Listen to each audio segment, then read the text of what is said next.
On the night of August 11, 1492, as the bells of Rome echoed across the Tiber, a single announcement swept across the eternal city with the force of a thunderclap.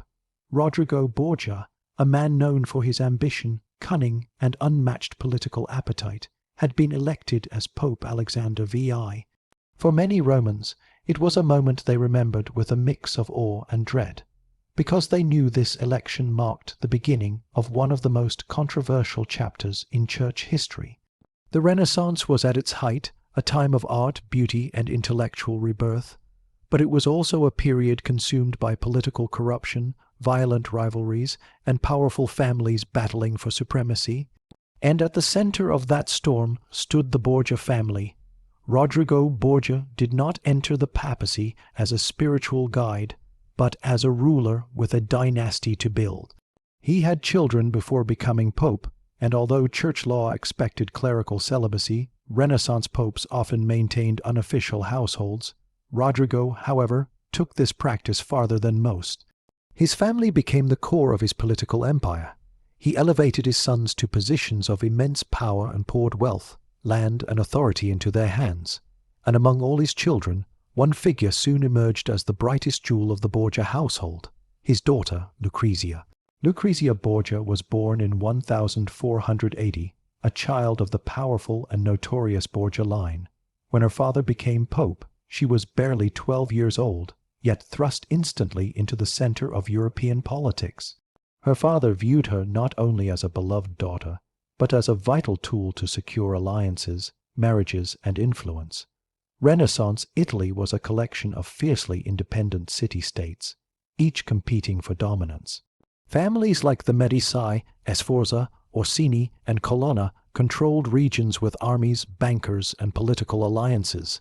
The Borgias were newcomers among these entrenched dynasties, and Rodrigo needed every advantage he could secure. To secure his place in this treacherous landscape, Alexander VI forged alliances through marriages. Lucrezia became the key player, and over the years she was married several times, each union designed to expand the family's power. But the constant political maneuvering around her sparked countless rumors. Rival families, threatened by the rapid rise of the Borgias, accused them of every imaginable crime. Some of these accusations became legendary across Europe, whispered in courts and taverns alike. Among them were the dark claims that lie behind the title of this story. The root of these accusations can only be understood by examining the behavior of Pope Alexander VI and the world in which he lived. While it is historically accurate that his papacy was marked by corruption, bribery, political violence, and lavish displays of wealth, many of the most shocking allegations against him came from enemies seeking to destroy the Borgia influence. Renaissance propaganda was a brutal weapon. Rival powers used scandal as readily as they used armies. When the Pope openly favored his illegitimate children, promoting them as if they were princes, it outraged nobles and churchmen alike. They saw in the Borgias a threat to the old order, and they responded by spreading stories designed to ruin them.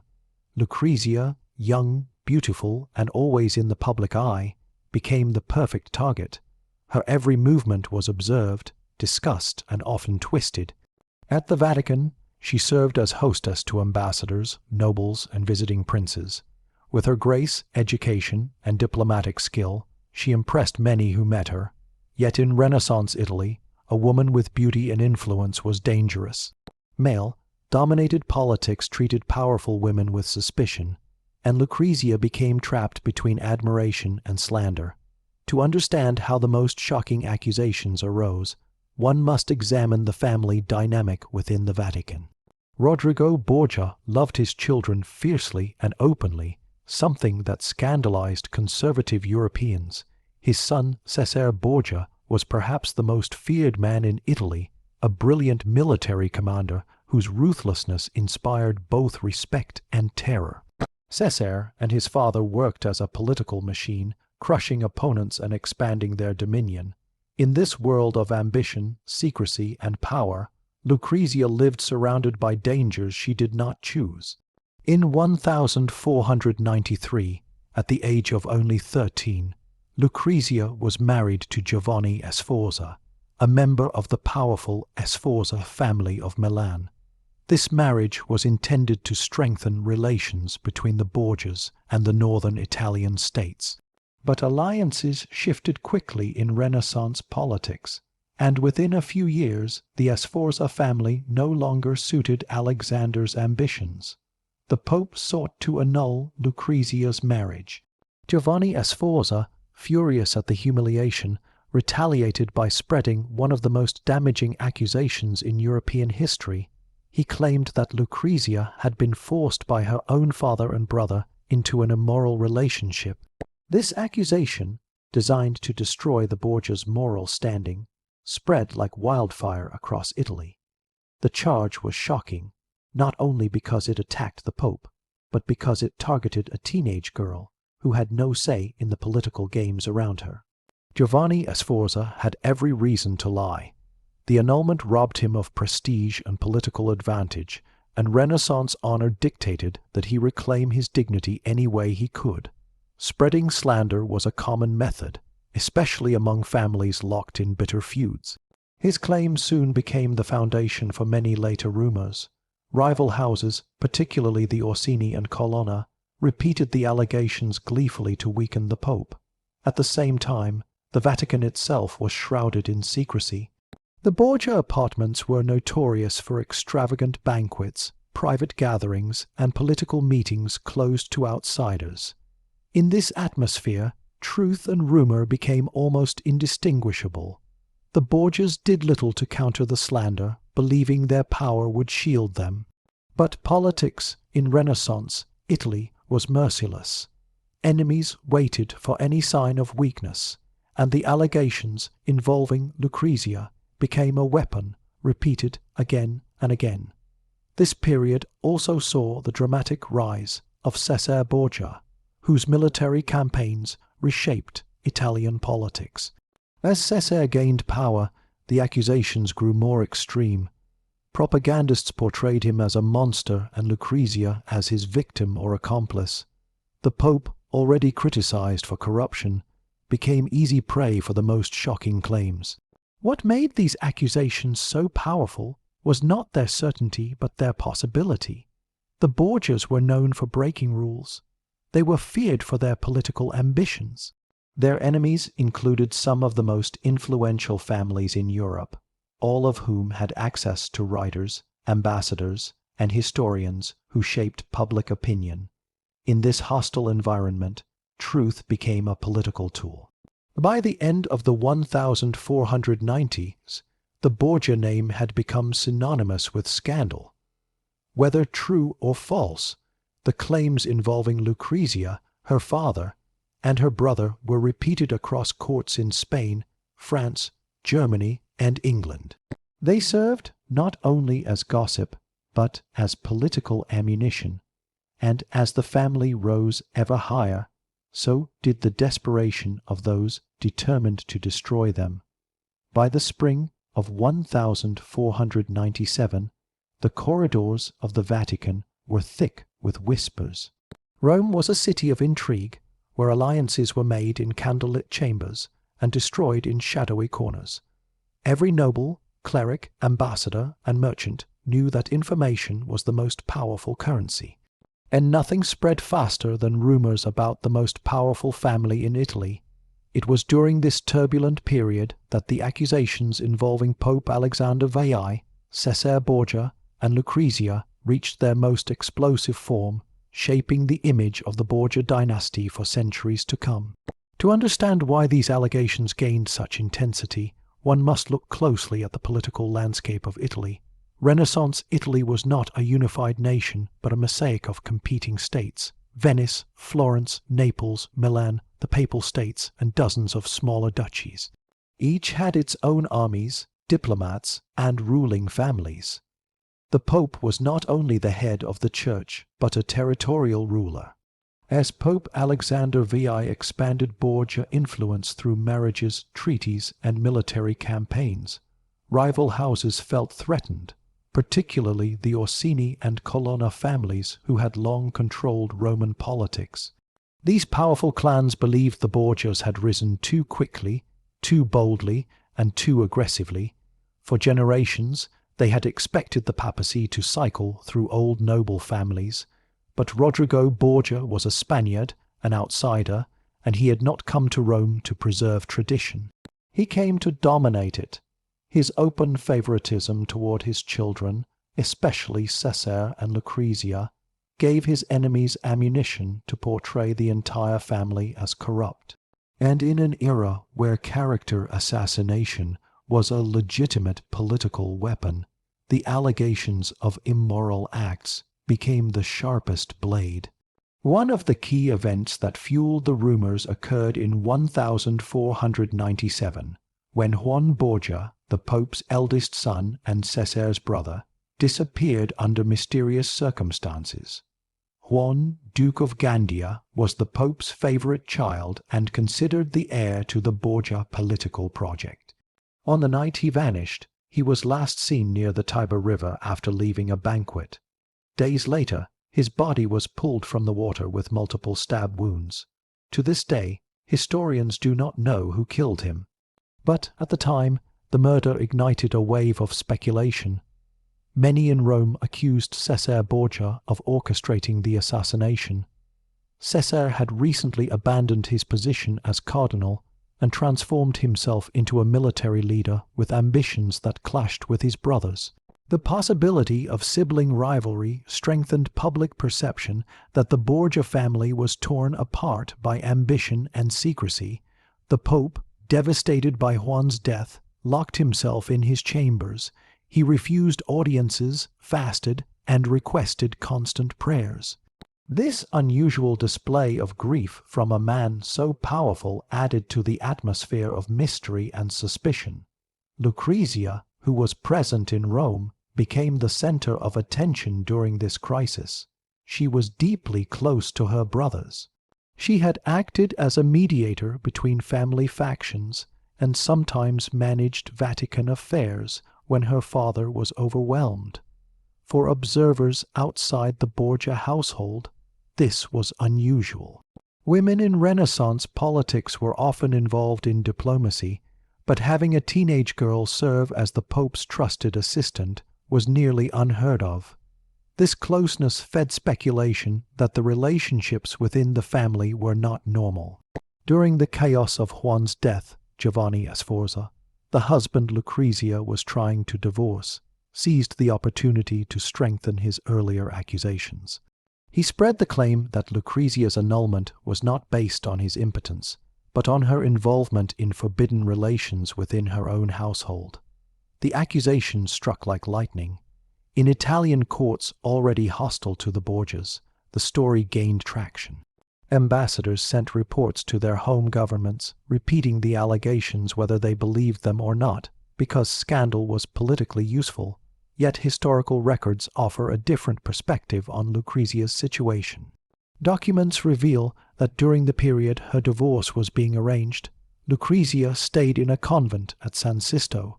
Some historians interpret this as the Borgias trying to protect her from Rome's political turmoil. Others believe it was an attempt to remove her from gossip, but her absence from public life only increased speculation. When a powerful woman suddenly withdraws from the public eye, the imagination of the Renaissance elite often filled the void with sensational stories. Meanwhile, Cesare Borgia rose to greater authority. In 1498, he traveled to France and persuaded King Louis Roman XII to support his military campaigns in Italy. This alliance allowed Cesare to expand Borgia territories through military conquest. He led armies through Romagna, crushing rival lords and unifying large parts of central Italy under Borgia control. His success terrified the ruling houses of Italy. A pope with a commander like Cesare at his side threatened the balance of power. And the more powerful the Borgias became, the more intense the slander grew. By this time, tales of incest were being recorded by writers, diplomats, and political enemies. They claimed that Lucrezia presided over secret gatherings, that her father and brother attended lavish banquets, and that the Vatican apartments were filled with immoral behavior. Some chroniclers, like the infamous Stefano in Fescera, wrote scandalous accounts accusing the Borgias of hosting extravagant evening feasts, but modern historians agree that in Fescera was openly hostile to the papacy and exaggerated or fabricated stories to undermine its authority. Propaganda was not just entertainment. It was a political weapon with real consequences. The most notorious story that emerged from this period involved the infamous banquet known as the Ballet of the Chestnuts. According to a highly biased account written decades later, courtesans danced during a banquet attended by members of the Borgia household. Modern historians view this tale as political fiction, likely created by enemies long after the Borgias had fallen from power. But at the time, these stories circulated widely, feeding a narrative that the family was morally depraved. What made the situation more complex was the political usefulness of these stories. Accusing the Pope of immorality weakened his authority. Accusing Cesare of corruption made his military campaigns seem illegitimate. Accusing Lucrezia of unnatural relationships damaged the family's honor. Rivals repeated these claims not because they had proof, but because the Borgia assent threatened them. The louder the accusations grew, the more Europe believed them. During this period, Lucrezia's life took another dramatic turn. In 1498, her marriage to Giovanni Sforza was annulled. The official reason stated by the Church was non-consummation, a diplomatic way of ending a marriage without creating war between powerful families. But the annulment only fueled Sforza's anger. He doubled down on his earlier claims, insisting publicly that the Pope had personal reasons for wanting the marriage dissolved. Although historians agree his accusations had no factual basis, they were repeated so widely that they became permanently attached to the Borgia myth. Shortly after the annulment, Lucrezia entered another marriage, this time with Alfonso of Aragon, a young noble from Naples. This marriage was politically strategic, strengthening relations between the Borgias and the Kingdom of Naples. Alfonso was charming, well-liked, and genuinely affectionate toward Lucrezia.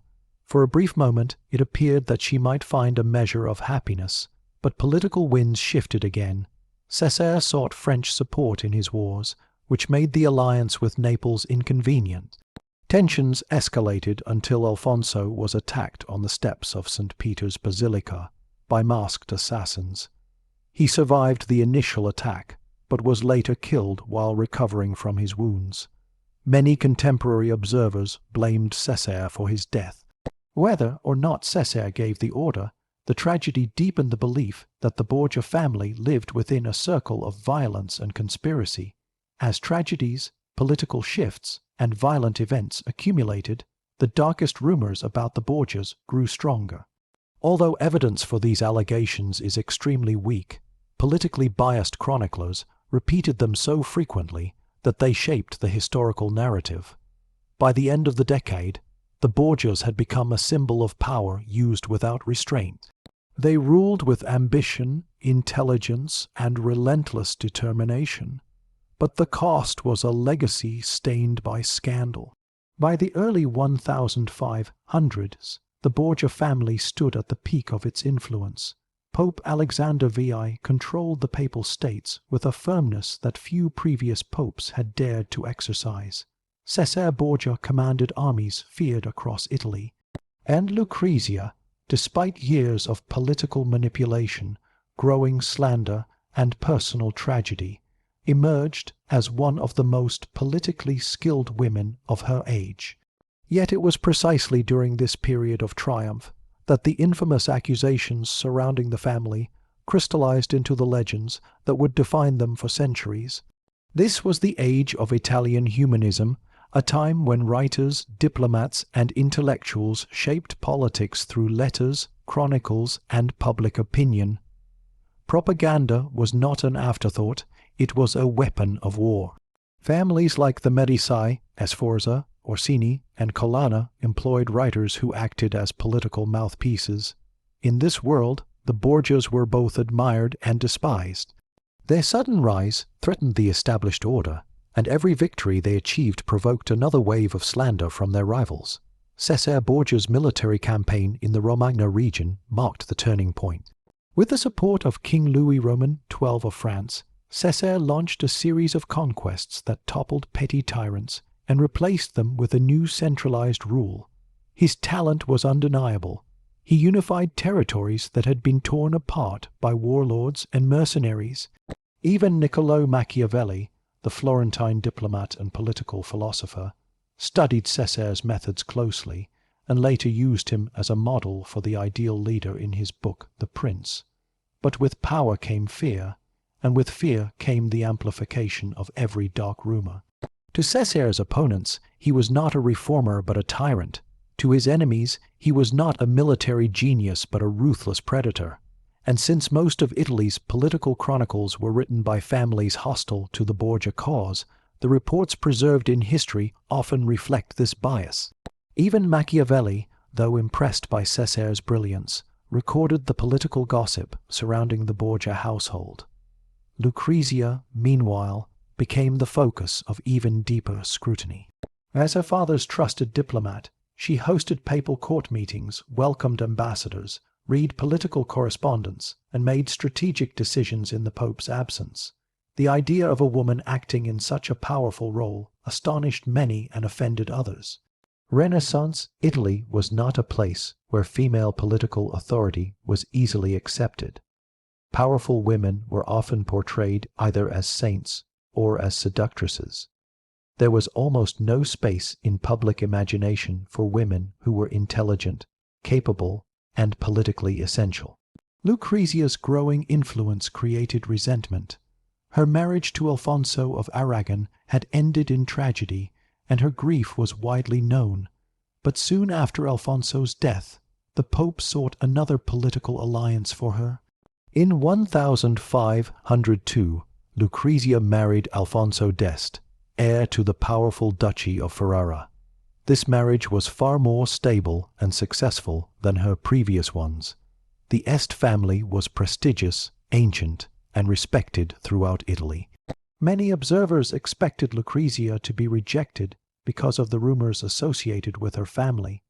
Yet Alfonso d'Este accepted her, either because he believed the rumors were false, or because he understood the political advantage of aligning with the Pope. When Lucrezia left Rome to join the Este court, the reaction across Italy was dramatic. Many expected her to fail, to be isolated, or to be shunned. Instead, Lucrezia thrived. She became a beloved duchess, respected for her patronage of art, her intelligence, and her diplomatic talent. She transformed Ferrara into a center of culture, supporting poets, painters, scholars, and musicians. Her elegance and political skill won admiration even from those who once doubted her. Yet, ironically, her success only strengthened the earlier accusations made by her enemies. The more powerful and respected she became, the more her rivals clung to the darkest stories, using them as a way to diminish her achievements. While Lucrezia established her new life in Ferrara, Pope Alexander VI and Cesare Borgia continued their political expansion. But their growing power also attracted dangerous opposition. The Orsini family, long-time rivals of the Borgias, formed alliances with other noble houses to weaken the papal military. Meanwhile, in Florence, the fiery preacher Girolamo Savonarola condemned the Pope for corruption. Although Savonarola was eventually executed, his criticism contributed to the spread of anti-Borgia sentiment. During this tense period, one particular myth hardened into a permanent fixture of European imagination: the idea that the Borgia family was morally degenerate. Stories circulated that the Pope hosted lavish banquets where inappropriate acts occurred. Chroniclers embellished these tales with details that were never substantiated. Diplomats wrote secret letters implying hidden scandals. Writers of later generations, especially those who disliked the Renaissance papacy, repeated these rumors as if they were indisputable facts. The central accusation involving Lucrezia, her father, and her brother grew more exaggerated with each retelling. The more powerful she became, the more intensely these stories circulated. Even though there was no direct evidence, the propaganda was so widespread that many educated Europeans accepted it without question. The image of Lucrezia as a political victim, a seductress, or a pawn in her family's schemes became deeply embedded in art, literature, and folklore. Behind these accusations lay a fundamental truth about Renaissance politics. Reputation was a battlefield. The Borgias were masters of power but victims of narrative. Their enemies could not always defeat them on the battlefield or in diplomacy, so they attacked their honor instead. For a family that openly acknowledged illegitimate children, that broke with traditional papal expectations, and that relied on bold political maneuvers, the line between suspicion and scandal was easily crossed. Yet even as enemies spread their stories, the Borgia court continued to operate with impressive efficiency. Alexander VI remained a capable administrator. He negotiated peace treaties, reformed certain aspects of church finances, and expanded the influence of the Papal States. Cesare continued to conquer territory and restructure governance. Their actions shaped Italy's political landscape in ways that lasted long after their fall. But history often remembers drama more vividly than policy. In 1503, a sudden tragedy struck. Pope Alexander VI fell gravely ill after a banquet in Rome. Accounts differ on what exactly happened. Some say the Pope and Cesare were poisoned. Others believe they contracted malaria during the brutal Roman summer. Alexander VI died shortly after, plunging Rome into chaos. Cesare, also severely ill, lost much of his military support. Without the Pope's authority behind him, his enemies moved quickly. He was stripped of territories, hunted across Italy, and eventually imprisoned by the Spanish crown. The collapse of Borgia power was swift and merciless. Families that had lived in fear now sought revenge. Writers who had long despised the Borgias saw an opportunity to shape their legacy. They recorded the most sensational rumors as if they were facts. Without the political strength to defend themselves, the Borgias became characters in a story written by their enemies. Lucrezia, isolated in Ferrara, watched from a distance as the world she once knew crumbled. Yet she remained untouched by the political collapse. Her position in the Este family protected her. Over the next years, she focused on building a stable court, raising her children, and supporting the arts. She earned respect in Ferrara, managing estates, resolving disputes, and overseeing cultural projects. In many ways, she became the opposite of the figure painted by her enemies, but the myths created during her father's and brother's reign refused to die. Long after her actual life became known through letters, archives, and court documents, the stories of scandal remained more famous. Renaissance playwrights, later historians, and even modern novels immortalized her in ways that had little to do with reality. The death of Pope Alexander VI in 1503 marked the beginning of the end for the Borgia dynasty. Without Rodrigo Borgia's authority, without his ability to negotiate, intimidate, or reward, the towering structure of power he had built across Italy collapsed almost overnight. The speed of the downfall shocked even the Borgias' greatest enemies. Their influence had been enormous, but it was tied almost entirely to one man, and when he died, the pillars supporting the family crumbled one by one. Cesare Borgia, the brilliant but feared military commander who had reshaped the map of central Italy, suddenly found himself surrounded by rivals eager to reclaim their lands. The Orsini, the Colonna, the Baglioni, and other regional lords immediately rose against him. The new Pope, Pius Roman III, had a short and ineffective reign, and his successor, Julius Roman II, was determined to dismantle everything the Borgias had created. Julius Roman II viewed Cesare not as a political genius, but as a direct threat to papal authority. He stripped Cesare of his titles, seized his territories, and eventually had him imprisoned.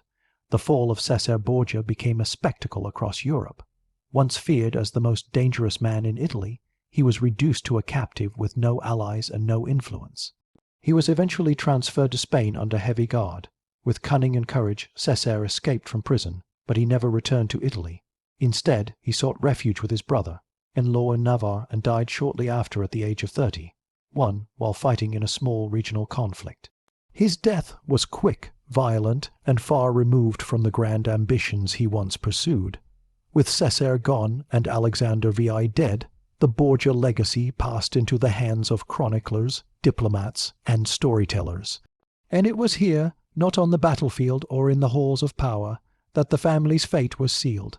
The families who had feared the Borgias for more than a decade now held the pen.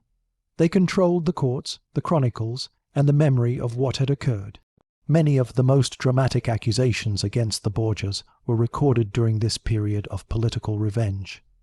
The narrative was shaped not by objective historians, but by rivals determined to stain the Borgia name forever. This included reviving, expanding, and exaggerating the accusations of scandal involving Lucrezia, her father, and her brother.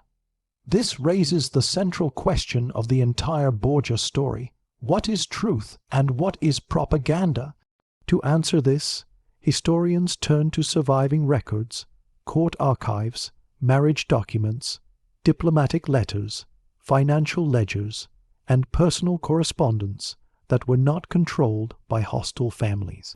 These sources paint a very different picture from the legends that later defined the Borgias. First, there is no credible historical evidence to support the claim that Pope Alexander VI forced Lucrezia into immoral acts. The accusation originated from Giovanni Sforza after he was humiliated by the annulment of his marriage. Sforza's accusation was a political weapon, not a factual claim. He had every motive to damage the Borgias, and even his own relatives later distanced themselves from his statements. Records show that during the height of the scandal, Lucrezia was living in a convent for protection, far from the Vatican court where her enemies claimed these acts occurred. Ambassadorial reports from Venice, Milan, and Florence often commented on the rumors but never provided evidence. They repeated what they heard because political gossip was valuable currency, not because the claims could be verified. Second, documents from the Est court in Ferrara reveal that Lucrezia was respected, admired, and even defended by her husband's powerful family. Had the most shocking accusations been true, the Est family would never have accepted her into one of the most prestigious courts in Italy. Instead, they entrusted her with estates, finances, cultural patronage, and political duties. She became a stabilizing force in Ferrara, a woman known for her elegance, intelligence, and generosity. Her letters show a thoughtful, diplomatic leader who navigated the challenges of court life with grace. Third, Cesare Borgia's reputation as a violent mastermind made it easy for enemies to attach dark stories to him. His military genius, combined with ruthless tactics, earned him admiration from allies and hatred from rivals. But even his harshest critics rarely provided proof of the specific allegations tied to the incest rumors. They repeated the stories because they supported a political narrative, not because they were grounded in fact.